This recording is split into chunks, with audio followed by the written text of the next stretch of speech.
Hello there. Today I'm going to be talking about my favourite and then my least favourite aspects of Super Mario Maker on the Wii U.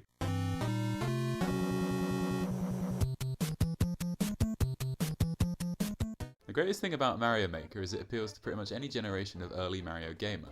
It's got every game from 1985 to 1990. So if you like Mario 1, if you like Mario 3, if you like Super Mario World, then it's for you. What? You like Mario 64? It's not in there, I'm sorry. There are 4 different styles of Mario game that you can use to build levels. The fourth skin available in the game is the new Super Mario Bros. Skin. Now, this is one that I don't find myself using very often, simply because it's one that I didn't grow up with. Because there are so many other styles available though, it's not a limiting factor for me. I can still play the game and make it look however I want. This game is very accessible to anyone that wants to play it as a result of this.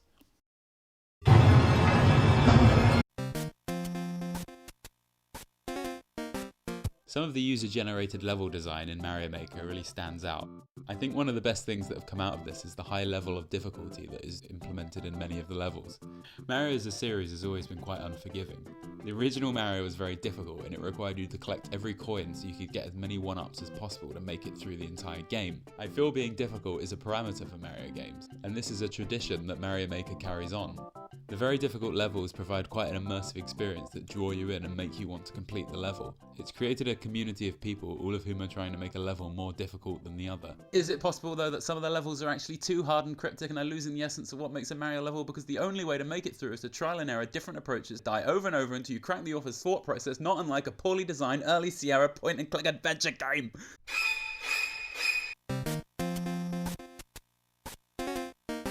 And here we have it. Probably the most important part of Mario Maker as a game is your ability to make levels, and it's really good. As a result of it being so good, there isn't really a lot to say. I can go into some of the details and the more interesting things when it comes to designing the levels, but really, that's all. Here are some funny noises to make up for it that I found. So as I said, there are several really interesting techniques included into the interface that you can use to make levels. When practicing your levels, Mario has a ghost behind him showing the path that he's taken. And this is a really good stroke of genius in level testing. It's so quick and easy to trial and error ideas that you've implemented in the game to see if they work or not. So if you've just put something in, you want to test a jump and see if you can make it, this is a really easy way to do it. Feeding mushrooms to make enemies grow is also an example of turning level building into an interactive experience. Rather than having a toolbox where you select the enemy's size, you can now interact with the level builder.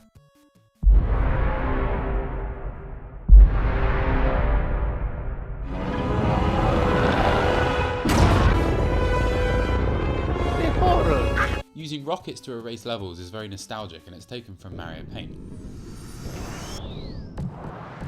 Mario Paint was also designed to use grids in a similar way to Mario Maker, so this fits in very well and isn't just crowbarred into the experience.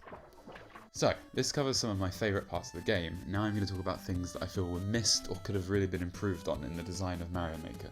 To mark this change in topic, the music will now slow and darken as to cover my emotions properly.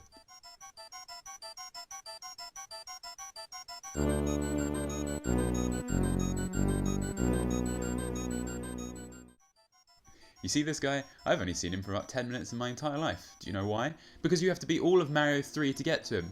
Now, there he is! Everywhere! Don't you think that takes away some of the magic of traversing an entire land of nightmares just to get to one enemy, and now there he is?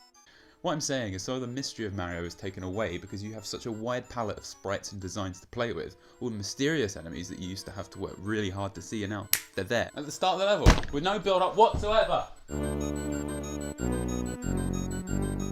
Now I know I said the level design in Mario Maker was actually very good. For every one level that is really good, there's another 10 levels that do nothing but simply spam enemy creation or are really quite long and tedious. So boring. Due to the enormous number of people creating levels, it's not unexpected that there will be a huge number of disappointing levels. It's a shame that the game didn't come with levels designed by actual level designers, showing off some of the great things you can do in the game and give you ideas. I think this would have given a much more complete experience for the game. Okay, now I know this is expecting a lot with 4 skins already there. 4 skins? Super Mario World 2, in my opinion, is the best Mario game ever made. It has the best level designs, music, has varied and challenging gameplay and amazing art style. I mean, look at those graphics! Graphics! To be fair though, the enemy design in Super Mario World 2 was hugely different to the other main Mario games, so it would have been much harder to implement an entirely new skin for it. But I can't help but miss it an awful lot and feel that with it there, the game would be much more improved, but this is asking a lot, as I know, yes. So there we have it. My opinion on Mario Maker as a game, with some of the best and some of the worst things included. Overall, there is enough to do in Mario Maker to make this game worth buying, and if you're a big fan of Mario games like me, you really couldn't do any better than this game. It's fun! Thanks for watching, and if you love the video, please subscribe, as I make videos like this every week. And maybe like the video, if the moment takes you.